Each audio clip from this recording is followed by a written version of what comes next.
আজকের কবিতা হচ্ছে আনন্দ রাজত্ব। যে দেশেতে মূর্খ রাজা সিংহাসনে বসে, জ্ঞানের আলো নিভে যায় স্বার্থপরের রোষে। গুণীজন পায় না আদর, পণ্ডিতরা ম্লান, অহংকারের চাবুক পিষে মেধার সম্মান।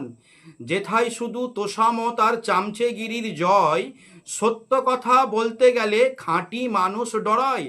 শিক্ষকদের পিঠের উপর লাঠির আঘাত পড়ে, যোগ্য মানুষ ধুঁকে মরে অন্ধকারের ঘরে। উন্নতি কি আসতে পারে তেমন কোনো দেশে, যেথায় মেধার রক্ত ঝরে শাসকের ওই বেতে। ইটের উপর ইট সাজালে উন্নয়ন তো নয়, মানুষ যেখানে বন্দি থাকে মানবতার ক্ষয়। জ্ঞানকে যারা করে ঘৃণা, লাঞ্ছিতের করে গুণী, ধ্বংসের ওই গানটি তারা নিজের হাতেই বনি। যে দেশ চালায় মূর্খ রাজা পিটিয়ে বিদ্বান, যে দেশ চালায় মূর্খ রাজা পিটিয়ে বিদ্বান, সেই দেশে শুধু তলিয়ে যায় হারায় আপন পান। সবাই সাবস্ক্রাইব করে পাশে থাকবেন।